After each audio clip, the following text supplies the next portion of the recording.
मेरा नाम रोशन आरा है। पता नहीं माँ बाप ने ये नाम क्यों रखा, क्योंकि नाम से तो मैं रोशन आरा हूँ, लेकिन हकीकत में रोशनी मेरे पास कभी नहीं आई। मेरी किस्मत में जितने गम आए, काश वो कभी किसी को ना मिले। जिंदगी की कोई रात और कोई दिन खुशी से और हंसते हुए नहीं गुजरा, मगर इतना जरूर है कि आने वाली कल के इंतजार में रात को सोते वक्त थोड़ा मुस्कुरा लेती थी। कल का दिन शायद कोई खुशी की नवीद लाए। मेरी शादी 20 साल की उम्र में ही हो गई थी। शादी के चंद साल तो बहुत अच्छे गुजरे। शोहर भी अच्छे और खुश इखलाक थे। अपनी जिंदगी में उन्होंने मुझे कोई गम नहीं दिया था। कमाते बहुत ज्यादा नहीं थे, पर फिर भी दिन अच्छे गुजर रहे थे। मगर तीसरे बच्चे की पैदाइश के एक हफ्ते बाद ही मुझे ये खबर मिली कि मेरे शोहर की एक हादसे में मौत हो गई है और मैं बेवा हो गई हूँ। दुनिया तो मेरी शायद उसी दिन उजड़ गई थी। कई दिनों तक तो मुझे कोई होश ही नहीं था, मगर 1 महीने के बाद कुछ तबीयत संभली तो मेरी सास ने कमरे में आकर कहा, देखो अब तुम्हारा शोहर तो चला गया है और यहाँ कमाने वाला भी अब सिर्फ तुम्हारा एक देवर ही है। ससुर भी चल फिर नहीं सकते और अब कोई और आसरा भी नहीं जो तुम्हें हम अपने साथ रख सकें। लिहाजा बेहतर यही होगा कि तुम अपने घर चली जाओ और चाहो तो अपने बच्चों को भी साथ ले जाओ, और अगर दूसरी शादी करना चाहो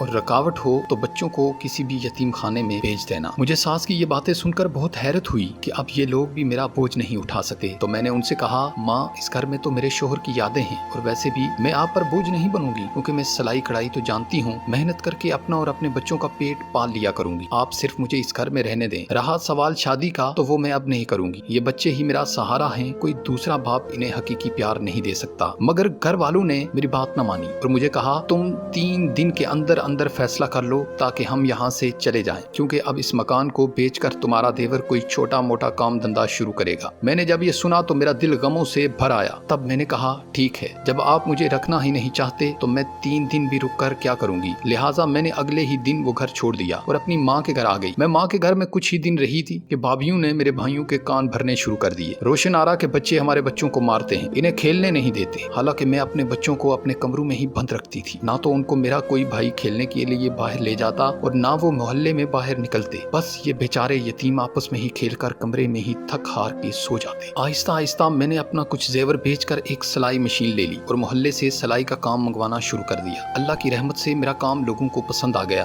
अब मैंने अपने बच्चों को मोहल्ले के एक स्कूल में दाखिल करवा दिया और खुद उन्हें छोड़ने भी जाती और लेने भी। पता नहीं ये औरत ही औरत की दुश्मन क्यों होती है। मेरी भाभीयों को मेरा इस घर में रहना पसंद ही नहीं था, इसलिए वो मेरी बूढ़ी माँ जो हर वक्त मेरे गम में निरार रहती थी उसे भड़काती रहती। कोई गरीब सा रंडवा मर्द देकर इसकी शादी करवाओ और इसे रुखसत करो, वरना उसकी बाकी की जिंदगी कैसे कटेगी और उसके भाई उसे कब तक संभालेंगे। और वैसे भी अब हमारे बच्चे बड़े हो रहे हैं, घर में जगह तंग पड़ जाएगी, और अगर कोई इसके बच्चों को लेने को तैयार न हो तो एक एक करके किसी बे औलाद को दे दे, पल जाएंगे। लेकिन इन जालिम भाभीयों को ये ख्याल ना आया कि इन बच्चों की खातिर मैंने अपना ससुराल छोड़ा था और शादी ना करने का इरादा किया था। क्या मैं इन बच्चों के बगैर रह सकती हूँ? क्या कोई भी माँ अपने बच्चों के बगैर जी सकती है? शायद ऐसा तो कोई जानवर भी नहीं करता। इस रात मैंने सो न सकी और अगले दिन अपनी कुछ चीजें और एक सोने की चूड़ी जो मेरे शोहर की आखिरी निशानी थी, बेचकर गली में ही 1-2 कमरों का मकान किराए पर लिया और वहाँ अपने बच्चों के साथ रहने लगी। अब खर्चे भी बढ़ गए थे, इसलिए मुझे सिलाई का काम भी बढ़ाना था। इस सब में मेरी एक दोस्त ने मेरी बहुत मदद की और अपनी माँ से कहकर उसने मुझे एक बुटीक की मालकन से मिलवाया। उसे मेरा काम पसंद आ गया और वो मुझे हर महीने इतना काम देने लगी कि मैं अपना गुजारा करने लगी। इसके बावजूद मेरे बच्चों को बहुत महरूमी का सामना करना पड़ा। इस दौरान मेरी भाभीयों ने मेरी खबर तो क्या लेनी थी कि वो मेरी माँ से भी तंग आ गए थे, इसलिए मैं अपनी बीमार माँ को भी इस घर में ले आई। बुटीक की मालकन जिससे मैं काम लेती थी उसने मुझे कहा कि अगर मैं तुम्हें एक छोटी सी फैक्ट्री लगा दूं तो क्या तुम ये काम संभाल सकोगी? मैंने कहा क्यों नहीं। लिहाजा उसने मेरे इस घर में ही मुझे कुछ मशीनें लगवा दी और कहा कि अब तुम मुझे मेरा आर्डर पूरा करवा के दिया करना। मैं ये काम बड़ी खुश असलूबी से सर अंजाम देती रही। बफजल खुदा